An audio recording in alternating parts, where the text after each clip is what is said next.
사랑하는 미주고리의 친구 여러분, 저는 오늘 이 가르침을 시작하면서 가장 먼저 복자이신 바울의 6세의 말씀으로 시작을 하고자 합니다. 이런 말씀을 하셨습니다. 나는 하느님의 나라의 복음을 전해야 한다고 하신 구세주의 말씀을 교회는 잘 알고 있고 강하게 의식하고 있다.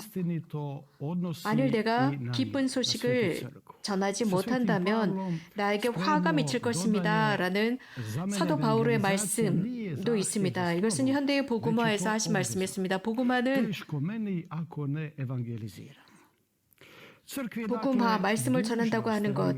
교회는 그래서 복음화라고 하는 것은 지속적으로 교회가 지니고 있는 DNA와 같은 것입니다. 예수님께서 직접 명령하신 것입니다.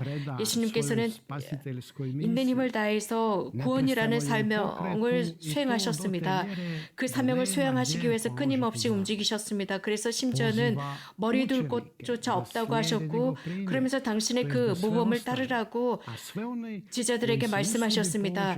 그분을 따르고자 하는 사람들에게는 영원한 삶의 빛이 함께할 것이라고 약속해 주십니다. 그리고 예수님께서는 12명의 사도들과 72명의 제자들을 파견하십니다. 그러면서 같은 교육을 시키고 보내십니다. 즉, 2명씩 떠나라. 여행을 가면서 어떤 것도 가지고 가지 말고 평화를 선포하라 라고 말씀하셨습니다. 이러한 72명의 선교를 한번 보겠습니다. 루카복음에서 이렇게 언급합니다. 예수님께서 이렇게 하신 뒤에 예수님께서는 또 다른 72명을 보내셨다고 했습니다. 2명씩 파견하셨습니다.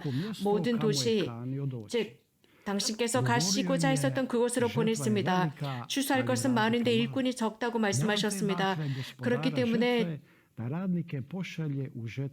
자신의 포도원에 많은 일꾼들을 보낼 수 있도록 주인에게 기도하라고 했습니다. 늑대들 사이에 어린 양을 보내는 것과 같다고 했습니다. 가방도 주머니도 샌들도 갈아 신을 신발도 가져가지 말라고 했습니다.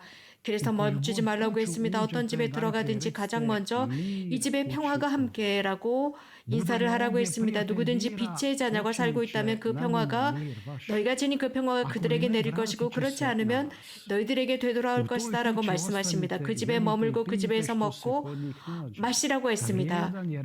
왜냐하면 일하는 사람 거기에 맞는 보수를 받을 만하다라고 하셨습니다. 그리고 그들을 받아들이는 사람들은 그들과 함께 먹고 마시라고 하셨습니다. 그리고 하느님의 나라가 너희와 함께 왔다라는 선포를 하라고 가르치십니다. 예수님께서 제자들에게 말씀하신 선교의 조건은 다름 아닌 어떤 안전 대책도 하지 말고 오로지 안전함, 확실함은 예수님에게 두라고 했습니다. 지팡이도 짚고 가지 말라고 했습니다. 그 뜻은 바로 모든 안전 대책은 예수님만이 안전 대책이라는 것입니다. 그래서 인간 자체가 예수님께 의지하라는 말씀이었습니다. 가방도 가져가지 말라고 했습니다. 왜냐하면 그 안에 얼마나 무엇을 가지고 가는지 중요하지 않습니다. 그래서 현실 삶에서 중요한 무엇인가 필요한 것들을 담아가지 말라는 뜻입니다. 가방에 무엇인가를 넣어가지 말고 하느님으로 마음을 가득 채우라고 했습니다. 먹을 빵도 가지고 가지 말라고 했습니다. 배가 부르다고 해서 구원받는 것이 아니라 하늘로부터 내려오는 그 빵으로 채우라고 했습니다. 그 빵으로 채우고 양분을 얻으라고 했습니다. 그래서 정말 필요한, 정말 우리들의 배고픔과 목마름을 채워주는 그 하늘로부터 내려오는 빵입니다. 주머니도 가지고 가지 말라 했습니다. 사명을 완수하기 위해서였습니다. 모든 것을 하늘로부터 온다고 했습니다. 주님이야말로 너희들의 보물이다, 보석이다 라고 말씀하셨습니다. 너희 마음이 있는 곳에 보물이 있다고 했습니다. 이렇게 사도들에 관해서 기술을 하고 있습니다. 그러면서 예수님께서 가르친 그대로 이 사도들은 파견되어서 그대로 합니다. 그들은 가방도 주머니도 갈아 신을 신도 가지고 가지 않았습니다. 그러니까 주님께 돌아와서 예수님께서 이런저런 것을 가지고 가지 않았는데 부족했느냐라고 물었습니다. 아니요, 아무것도 부족하지 않았습니다. 성령 강림절이 있었을 때 또 이스라엘의 예루살렘에서 박해가 있기 전에 그들은 곳곳으로 흩어져 나갑니다. 복음을 선포하기 위해서 사람들에게 혹은 안티오키아에서 이렇게 복음을 선포할 때 그 복음을 들은 사람들을 그리스도인들이라고 불려지게 됩니다. 히브리서 11장에서 선조들에 관해서 이렇게 말합니다. 신앙의 선조들에 관해서 공동체, 즉 그리스도인의 공동체들은 이방인들이고 여행자들이고 순례자들이라고 선조들은 신앙의 교부들은 표현하고 있습니다. 그러니까 여행, 순례하는 것입니다. 그래서 글자 그대로, 말 그대로 그들은 여행 중이었습니다. 순례 중이었습니다. 그들의 본향은 천국이었기 때문입니다. 또 예수님의 복음에서 새로운 소식, 위대한 소식이 하나 있는데 내가 길이요 진리요 생명이다 라고 하신 말씀입니다. 그 순간부터 선교사들의 사명은 진리와 함께 연결되어 있습니다. 진리와 영원한 생명, 그리스도와 연결되어 있습니다. 하느님으로 가는 유일한 길입니다. 또 사람들을 만날 때도 마찬가지입니다. 그들에게도 하느님의 왕국을 열어주는 길입니다. 사랑으로 인해서인 것입니다. 그래서 마지막 일은 그 양까지 찾아내는 것입니다. 이런 길에서 정말 피할 수 없는 것은 회개라는 것입니다. 우리는 회개로 나가야 합니다. 사람은 자신의 구원을 위해서 협력하도록 소명을 받았습니다. 성령 강림 이후 지자들, 사도들은 이 사명을 시작하면서 가장 먼저 사람들에게 회개하라고 합니다. 베드로는 설교를 하면서 설교를 하자 사람들이 물었습니다. 그렇다면 우리가 무엇을 해야 합니까? 그러자 베드로는 회개하고 예수 그리스도의 이름으로 세례를 받으라고 했습니다. 여러분들의 죄를 사함받기 위해서다라고 했습니다. 그리고 성령을 받게 될 것이다라고 베드로가 가르쳐주게 됩니다. 이러한 베드로의 말은 많은 사람들의 마음을 건드렸고 약 3천여 명이 그날 회개하고 세례를 받았다고 사도행전은 전하고 있습니다. 같은 방법으로 사도 바오로도 회개에 관해서 설교했습니다. 그의 설교는 특히 아그리파 황제에게 한 말이었습니다. 그의 사도직에 관해서 그에게 설명하면서 이 회개에 관해서도 설교를 하게 됩니다. 하느님께 되돌아오라고 설교를 강조합니다. 회개가 얼마나 중요한지 회개한 사람답게 살아가라고 합니다.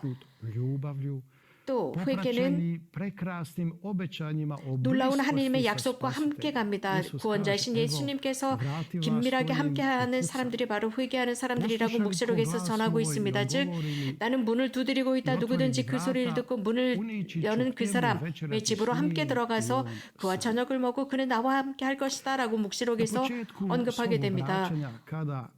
아시시의 프란치스코 성인은 자신이 회개한 뒤에 이러한 선교 사명, 즉 예수님께서 제자들을 파견하는 복음 말씀을 들은 뒤에 굉장히 기뻐했습니다. 굉장히 기뻐하면서 내가 원하는 것이 이것입니다. 나는 이것을 하고자 합니다.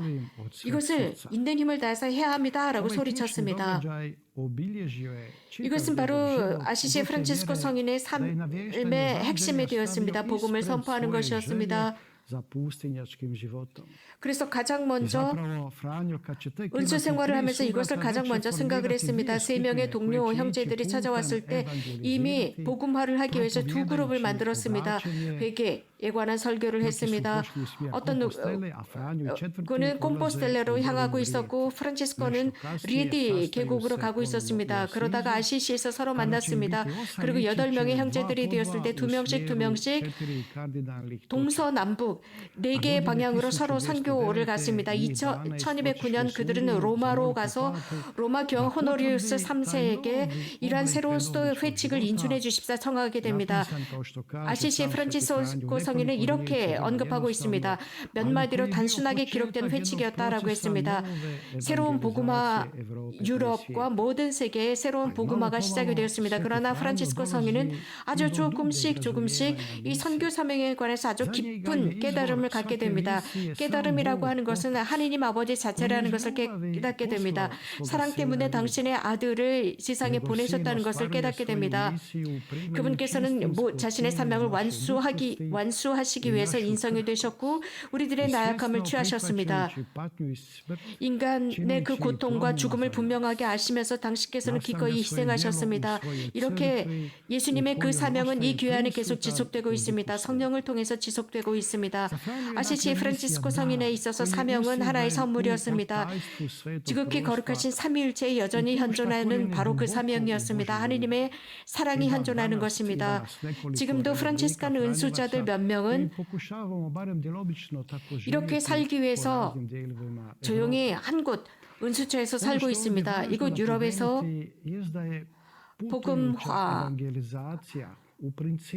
이 복음화야말로 새로 신앙을 시작하는 사람들이나 혹은 신자들 모두에게 원칙과 기본이 됩니다. 마음을 열기 위한 것입니다. 그래서 신앙인으로서의 발전하기 위해서입니다. 그래서 가장 먼저 성령을 받아들이고 성령께서 우리들을 인도할 수 있도록 열어드리기 위한 각자 자신을 위한 복음화입니다. 그러므로서 우리는 주님을 만나게 됩니다. 성령께서 우리들에게 깨달음을 주십니다. 우리가 어디에 더 오랫동안 남아있어야 하는지를 가르칩니다. 복음화의 가장 깊은 면은 사람들로 하여금 사람들에게 가르치는 것입니다. 그래서 사람들이 좀 더 시간을 갖고 개별적으로 묵상하고 기도할 수 있는 시간을 배려하고 또 복음에서 말하는 돌아온 작은 아들처럼 예수님께로 돌아가는 것입니다. 다르게 표현한다면 현대